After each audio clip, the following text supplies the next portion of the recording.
मुझे समझ नहीं आया। अब यार वो ये हो सकता है कि इंडियन रोड्स इस तरीके से डिज़ाइन हो रखे हैं कि वहाँ कोई माइलेज निकाल ही नहीं सकता। तुम यहाँ पर चल रहे हो, ऐसी रोड है, आगे जाओगे तो मस्त हाईवे मिलेगा, उसके बाद शिमला आ जाएगा। तो जैसे कभी कभी ब्रेक हटाओगे, हल्का सा एक्सीलेटर दोगे ना, तो ऐसे ना झटके से मारना स्टार्ट कर देती है। अच्छा। क्योंकि पापा को तो गाड़ी समझ नहीं आई, मैं पापा को देता हूँ तो 6 से ऊपर देते ही नहीं है माइलेज, पता नहीं क्या। या तो बैठती आ जाता कि अरे वाह इनोवा से आ गया दूसरी गाड़ी में, अब तो मजा। अरे मैं अलवर गया था, लंगूर चढ़ गए, मैं क्या करूँ यार। गाड़ी ने उधर हल्का सा धोखा दिया। हुआ क्या, जैसे मैंने ब्रेक छोड़ी ना, ये पीछे जाने लगी, ये उतना कंट्रोल ऑटोमेटिक गाड़ी तो नहीं जानी चाहिए। और जब डेंट पे तुम 500 लगाओ, 1000 लगाओ, 10,000 लगा दो भाई, डेंट ठीक नहीं होगा, नहीं होता इसमें भाई। मैं इस चीज से थोड़ा परेशान हूँ। सिटी में जिस टाइम मैंने ली थी ना, उस टाइम पूरे गुड़गांव में 12 थी। पूरे गुड़गांव में एक साल पहले पूरे दिल्ली एनसीआर में 12 थी, सिर्फ 12 जब मैंने ली थी। और ये है फेब की गाड़ी। तो अभी तक कितने लीगल इश्यूज आप फेस कर चुके हो? 100 से ज्यादा। 100 से ज्यादा। गाड़ी ऐसी खड़ी थी, पुलिस वाला तो तारीफ कर रहा था कि भाई गाड़ी बहुत अच्छी मॉडिफाई करा रखी है, बस कोई फालतू की हरकत मत करना जिससे लोग परेशान हो। हाँ। कि गाड़ी बहुत लाउड है। अच्छा। खड़ा हो और एक कपल खड़ा है, तो लड़के को फर्क नहीं पड़ेगा कि लड़की है, उसने बढ़िया मेकअप कर रखा है, वो उसके इंतजार में है, वो मोमोज खाते खाते मेरी गाड़ी देख रहा है, उसकी बंदी बुला रही है, भाई एक बार सुन ले, चुप है ना, मेरी गाड़ी देखे। और भी अगर इस गाड़ी से रिलेटेड कोई डाउट हो, ओके ठीक है, टेक्स्ट कर लेना वहाँ पे।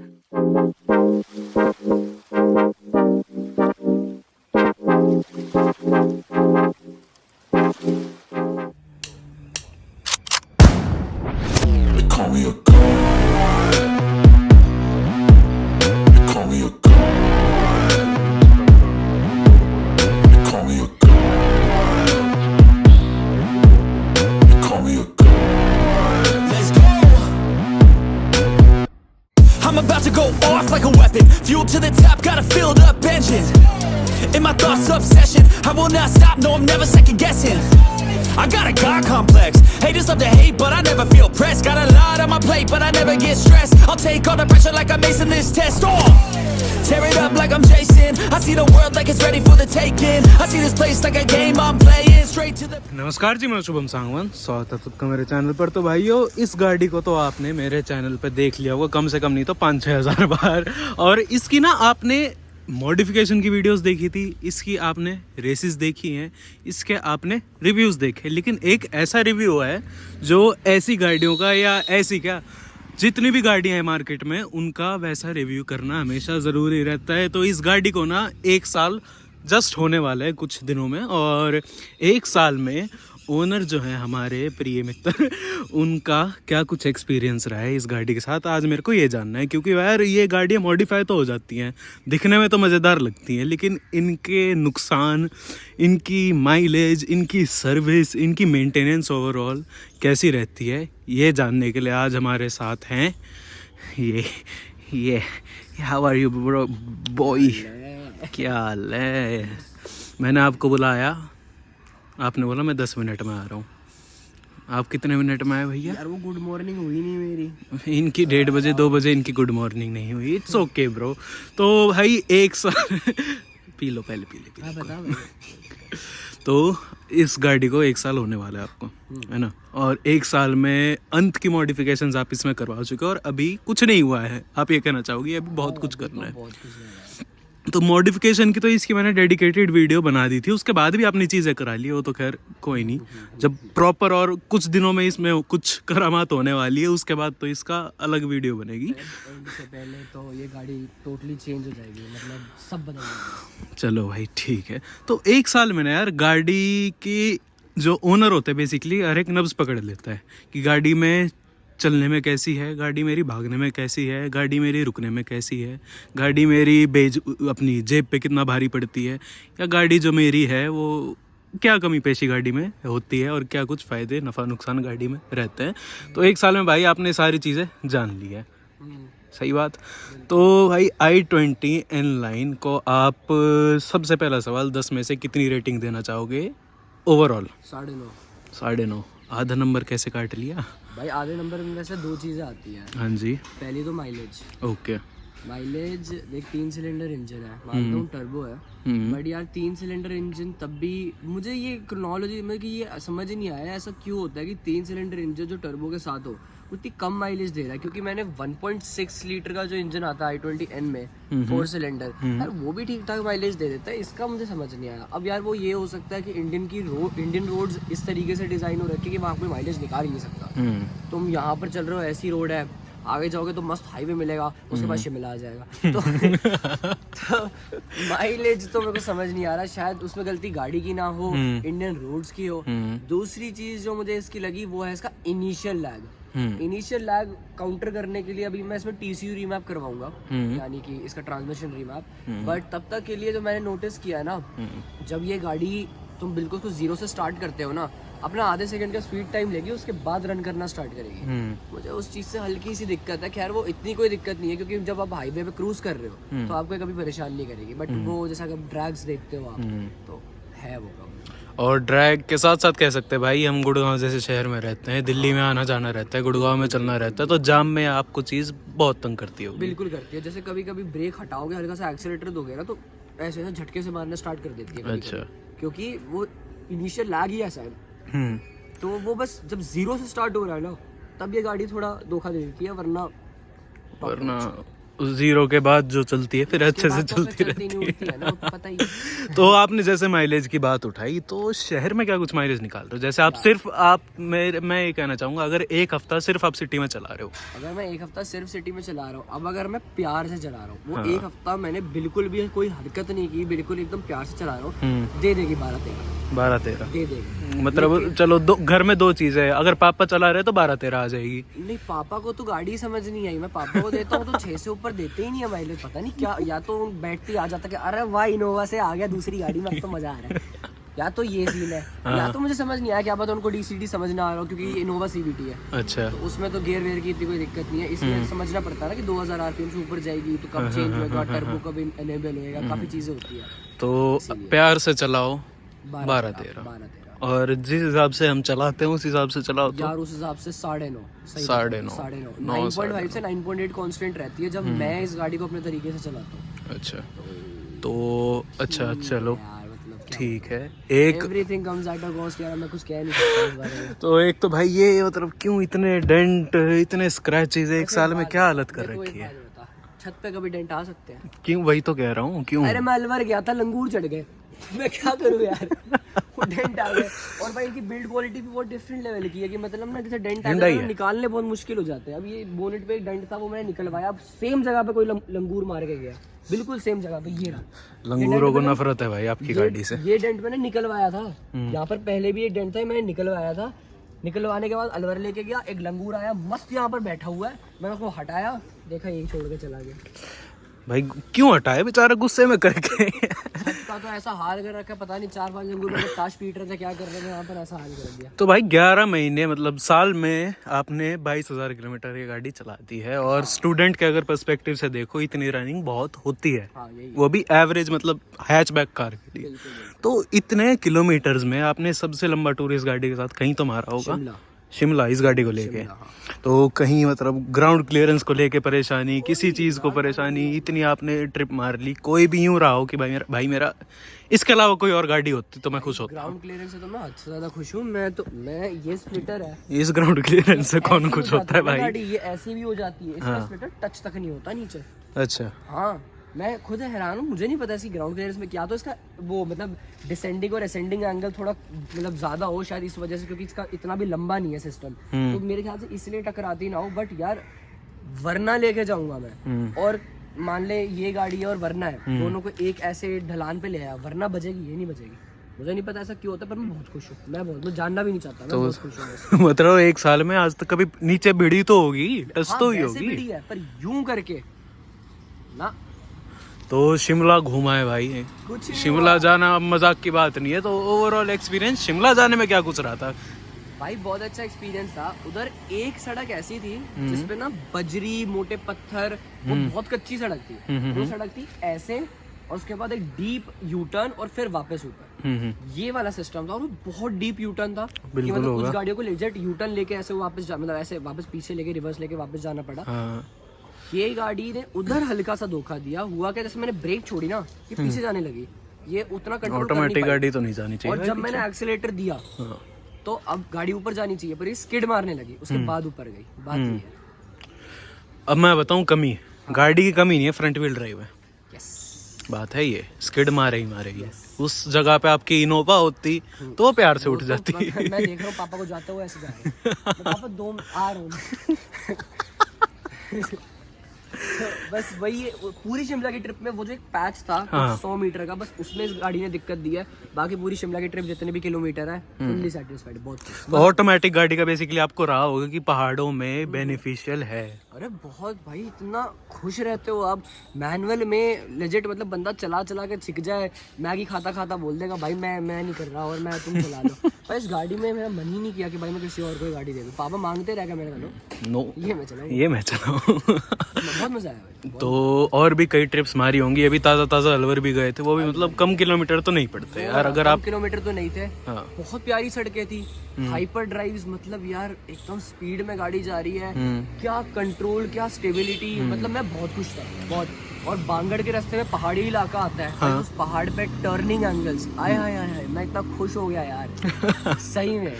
तो ये तो चलो आपका हो गया बाहर का एक्सपीरियंस। अब आपके आऊँ मैं अगर शहर के एक्सपीरियंस में, तो मैं कह सकता हूँ आपकी 70-30 के एवरेज में 70% आपकी शहर में चली है गाड़ी, बिल्कुल। और 30% बाहर चली है। तो वो जो 70% है उसमें आप इस गाड़ी को 10 में से कितने देना चाहोगे? उसमें 9। पता है क्यों? हर जगह सही परफॉर्म कर रही है, मुझे कोई दिक्कत नहीं है। कोई मतलब ट्रांसमिशन की भी मुझे कोई इतनी दिक्कत नहीं है, यूज्ड हो चुका हूँ, मेरे को कोई प्रॉब्लम नहीं आती है। और मतलब सही में बताऊँ तो ऐसी कोई है ही नहीं प्रॉब्लम। एक चीज है, जब सिटी में चलती है तो गाड़ी लगती है यार, ये गाड़ी लगती है ना तो इसका रिपेयर करना थोड़ा मुश्किल है यार। अच्छा। एक बात बताओ, इसकी पता नहीं, मुझे समझ नहीं आया, इसके डेंट्स जो है ना वो इतनी आसानी से, इतनी मतलब प्रिसीजन से निकलते नहीं है। अब उसके 2 रीजन हो सकते हैं, या तो बिल्ड क्वालिटी ऐसी है, या तो पीपीएफ मैट कोटिंग है। तो मैट कोटिंग में जो डेंट्स है ना वो बहुत कॉन्ट्रास्टिक वे में दिखते हैं, मतलब एक लेयर सी दिख जाती है। बिल्कुल दिख रही है, ये देख लो। पेंट में इतनी लेयर नहीं दिखती है, नॉर्मल पेंट होता है ना उसमें। वो i20 है, यहाँ से आपको कोई भी डेंट नहीं दिख रहा होगा, पर वहाँ जाके देखोगे होंगे डेंट भाई, उस गाड़ी पे होंगे।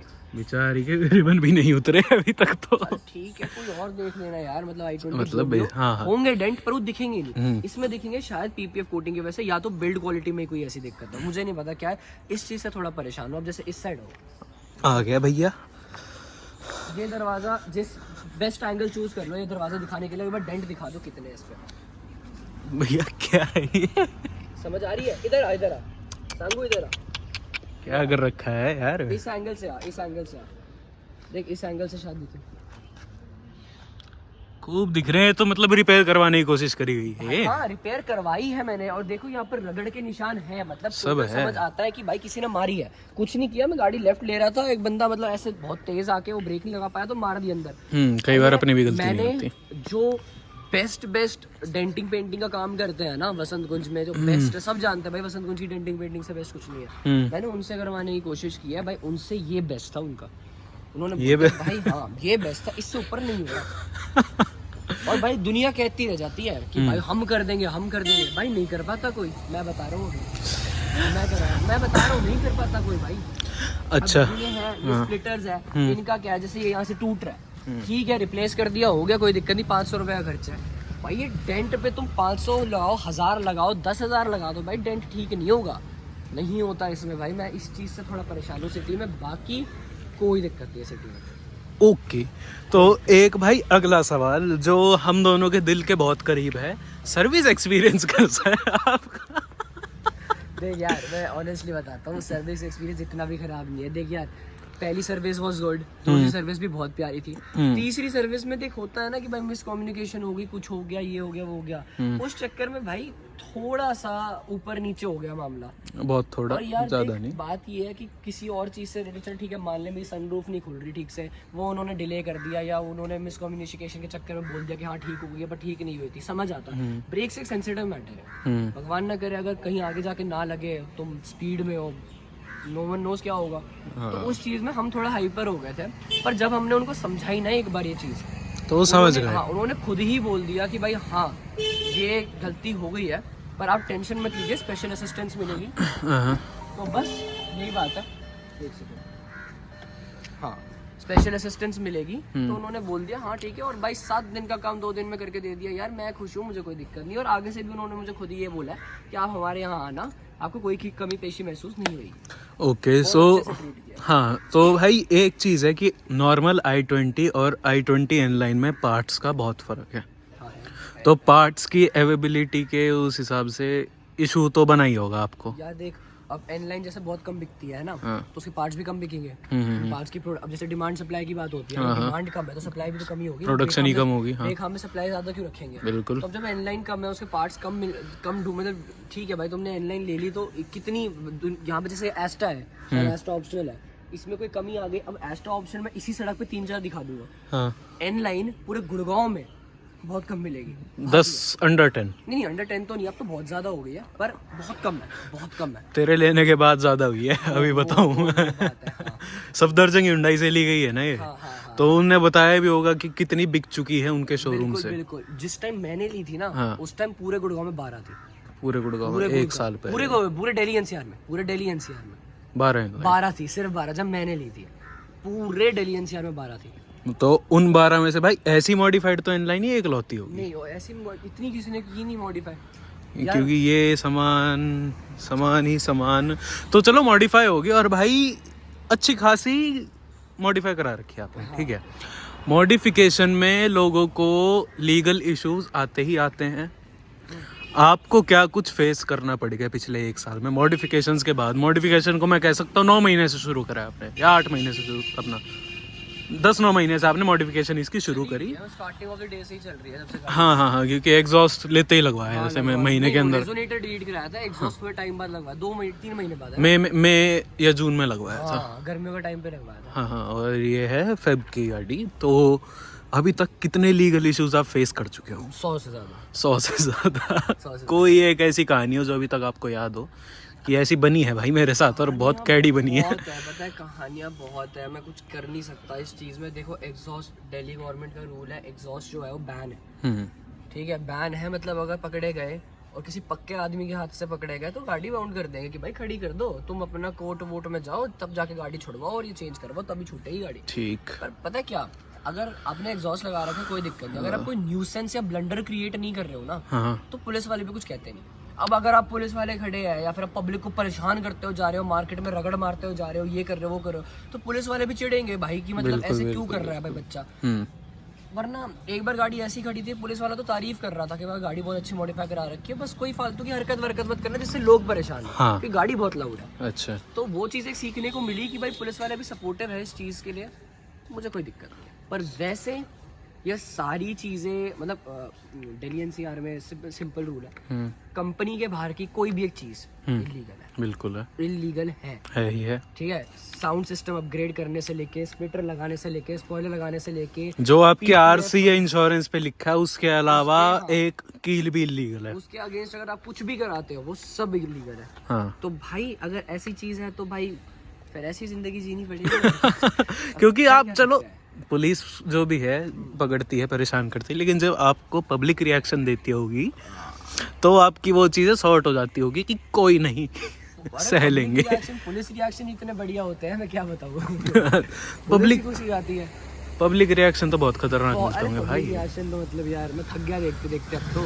इवन कल एक मैं था एक के साथ, तो कल मैं बख्तावर चौक पे था, तो कोई बलिनो में एक लड़का था, उसका नाम शायद ध्रुव था, आई डोंट नो, उसने बोला मैं शुभम संगवान का दोस्त हूँ मैं, तो आपकी गाड़ी देखी है मैंने, जानता हूँ मैं आपको, बहुत देखी है आपकी गाड़ी, थैंक यू भाई, तेरा ही नाम लिया था उसने। बख्तावर चौक पे मिला था, स्कूल में था मेरे। हाँ 11वीं-12वीं में साथ था। तो भाई ऐसी, और मतलब डेली कोई ना कोई चीज इंस्टाग्राम पे कि आई सॉ यू देयर, आपकी गाड़ी यहाँ खड़ी थी, ये थी वो थी, चलता रहता है। पब्लिक रिएक्शन तो बहुत ज्यादा। पब्लिक रिएक्शन ढंग से लेने हो ना, अभी साइबर पार्क के साइड वाली मार्केट में भीड़ मिलेगी, एक बार घुसा दो। साइबर पार्क का तो रिएक्शन ही डिफरेंट है। अगर मैं गाड़ी में खड़ा हूँ और एक कपल खड़ा है, तो लड़के को फर्क नहीं पड़ेगा कि लड़की है, उसने बढ़िया मेकअप कर रखा है, वो उसके इंतजार में है, वो मोमोज खाते खाते मेरी गाड़ी देख रहा है, उसे बंदी बुला रही है, भाई एक बार सुन ले, चुप है ना, मेरी गाड़ी देखेगा। ठीक है यार, मतलब मेरा कोई ऐसा मोटिव नहीं है मैं कलेश करवाऊँ दूसरे की रिलेशनशिप में, सॉरी, क्या कर सकता हूँ, जो है वो है, जो है वो है। तो ओवरऑल भाई सेटिस्फेक्शन आपके अंदर 1 साल के अंदर पूरी आ चुकी है इस गाड़ी को। भाई मेरे को कोई दिक्कत नहीं है। देखो गाड़ी की एक बार नस पकड़ ली ना, उसके बाद तुम गाड़ी में जो मन कराए ना, जिस तरीके से चाहो उस तरीके से खुश रह सकते हैं। और किसी चीज से खुश नहीं हो ना, तो उसमें वो चीज डलवा के खुश हो सकते उसी को तो मॉडिफिकेशन कहते हैं। उसी को तो enthusiasm ब्रो, यही है अब, यही है जो है, यही जिंदगी बची है। तो भाई ओवरऑल आप मतलब कमी में बस इसकी थोड़ी बहुत गिनी चुनी गिनाना चाहोगे, तंग नहीं करती है गाड़ी, नहीं तंग कोई नहीं, बस तेल कहीं हुए, पर भाई वही बात है, आपका जो थॉट है समथिंग एवरीथिंग कम्स एट या दैट वन। ओके अब ठीक है, लोग लेजेंडर लेते हैं, फॉर्च्यूनर लेजेंडर लेते हैं, क्या है उस गाड़ी में? कुछ नहीं है। अच्छा उस गाड़ी में कुछ भी नहीं है, बट एक स्टेटस, एक सिंबल है। हाँ। फॉर्च्यूनर और लेजेंडर 60 कितने की है? 55-60 लाख 55 गया। अरे तो भाई इतनी महंगी गाड़ी लेने का क्या मतलब है? तेल भी इतना ज्यादा पीती है, कुछ दे भी नहीं रही है। अब भाई अगर मैं पोलो लेता, मैं शायद नहीं कर पाता, क्योंकि पोलो की मॉडिफिकेशन, जैसे मैं इसको मॉडिफाई कराता हूँ, कुछ भी करवाता हूँ, तो मुझे पोलो को वही चीज करवाने के लिए 3 गुना ज्यादा पे करना पड़ेगा, 3 गुना ज्यादा मेहनत करनी पड़ेगी, क्योंकि पोलो की वो चीजें बहुत मेरी पोलो भाई मैं ये कहना चाहूंगा, पोलो गाड़ी बहुत अच्छी है, ठीक है, बेस्ट गाड़ी है अगर आप मॉडिफाई कराने को चाहो, लेकिन पोलो दुनिया भर की है आज की तारीख में मॉडिफिकेशन के कल्चर में। मैं एक नया वो लाना चाहता हूँ, मतलब उसको क्या बोलते हैं? ट्रेंड नहीं, रुक जाओ, उसको क्या बोलते हैं? एरा। मैं एक नया एरा लाना चाहता हूँ कि भाई मतलब ठीक है, जर्मन्स बहुत अच्छी गाड़ी है, बेस्ट गाड़ी है, नो डाउट, पर कोरियन भी कुछ कम नहीं है यार। मतलब इसमें भी आप इतनी सारी चीजें करा सकते हो और उसको भी बेस्ट बना सकते हो, ऐसी कोई दिक्कत नहीं है। बस आप भाई आप हाँ, आपके अंदर अगर आर्ट हो ना, तो आप आल्टो को भी पता नहीं क्या बना लो। अब जैसे पोलो की एक कमी बताता हूँ, हाँ, जो कमी नहीं है वो उसकी है भाई, पोलो स्टेटस सिंबल वाली गाड़ी है इसी। ये नॉर्मल टेल लैम्प है मेरी, अगर मेरे को उनको अपग्रेडेड टेल लैम्प्स बनानी है, जिसमें वो ऐसे लाइट्स जलती है वगैरह वगैरह, एक मस्त सा सिस्टम होता है, ब्लैक्ड आउट लाइट्स होती है वगैरह, वो मेरा पूरा सेटअप हद मार के 12 से 15 हज़ार का है। हाँ। पोलो की सिर्फ एक टेल लैम्प 24 का है, वो वाली जो उसमें आती है ना ऐसे वाली, ब्लैक्ड आउट, सिर्फ एक टेल लैम्प 24,000 की है। शायद बहुत सस्ती ज्यादा मिल है जाए, दोनों सेकंड हैंड सस्ती मिल जाए, बट जहाँ तक मेरी नॉलेज है, जहाँ तक मुझे पता चला, इतना महंगा सिस्टम है भाई, मैं नहीं कर सकता इतना अफोर्ड, पागल थोड़ी है। मुझे अपने शौक पूरे करने पर कंगाल थोड़ी ना होना है। तो 1 साल पहले भाई, एंड आखिरी क्वेश्चन, 1 साल पहले आपको पड़ी कितने की थी ऑन रोड? ये मेरे को 13.5 लाख की पड़ी थी, कर करा के 14 लाख पड़ गई थी, क्योंकि नंबर भी थोड़ा वैसे लिया था और मतलब काफी सारी चीजें थी, कर करा के 14 से थोड़ा कम, मतलब जैसे 380 मान लेते हैं या फिर कुछ मान लेते हैं, 1380 मान लेते हैं, 1380 मान लेते हैं। बाकी ये सब कर करा के हाँ 1380 के आसपास पड़ गई थी, और फुल्ली सेटिस्फाइड। आज की तारीख में भाई 13 लाख में थार लॉन्च हो चुकी है, अगर आपको पता हो तो। वो तो मस्ट वॉच शुभम के चैनल पे वो वीडियो, मैंने कल रात को देखी है और मैं हैरान हो गया भाई, वो गाड़ी एक नंबर है, ऐसे प्राइस पॉइंट पे, चलो 4x2 है कोई दिक्कत नहीं, पर रेयर व्हील ड्राइव भाई यूं उड़ जाएगी वो गाड़ी क्या फन है वो गाड़ी यार, पूरा फन है भाई, जरूर टेस्ट ड्राइव लूंगा भाई, मैं जरूर लूंगा, लेंगे। तो ओवरऑल भाई 9 on 10 experience wise, car wise 11 on 10। 9 on 10। तो चलो भाई, थैंक यू, मेरे को बहुत ज़्यादा इंतज़ार करवाया आपने आज, मारूंगा। Okay, enjoy. तो भाई ये थी i20 N-Line का 20-21 मिनट का एक्सपीरियंस, और पूरा देखना यार, मैं यही कहना चाहूँगा, क्योंकि ऐसी गाड़ियाँ लोग ले लेते हैं, उसके बाद खर्चे क्या क्या आते हैं इन गाड़ियों पे, और एक्सपीरियंस क्या क्या रहते हैं ओनर्स का, बस ये जानना भाई सबको ज़रूरी है। खैर, यही थी कुछ आज की वीडियो, आशा करता हूँ आपको अच्छी लगी और सारे डाउट्स आपके क्लियर हुए होंगे, और भी अगर इस गाड़ी से रिलेटेड कोई डाउट हो, ओके ठीक है, टेक्स्ट कर लेना वहाँ पे, और प्यार दिखाओ वीडियो को, लाइक करना, शेयर करना, सब्सक्राइब करना मत भूलना। मिलता है अगली वीडियो में, तब तक के लिए धन्यवाद।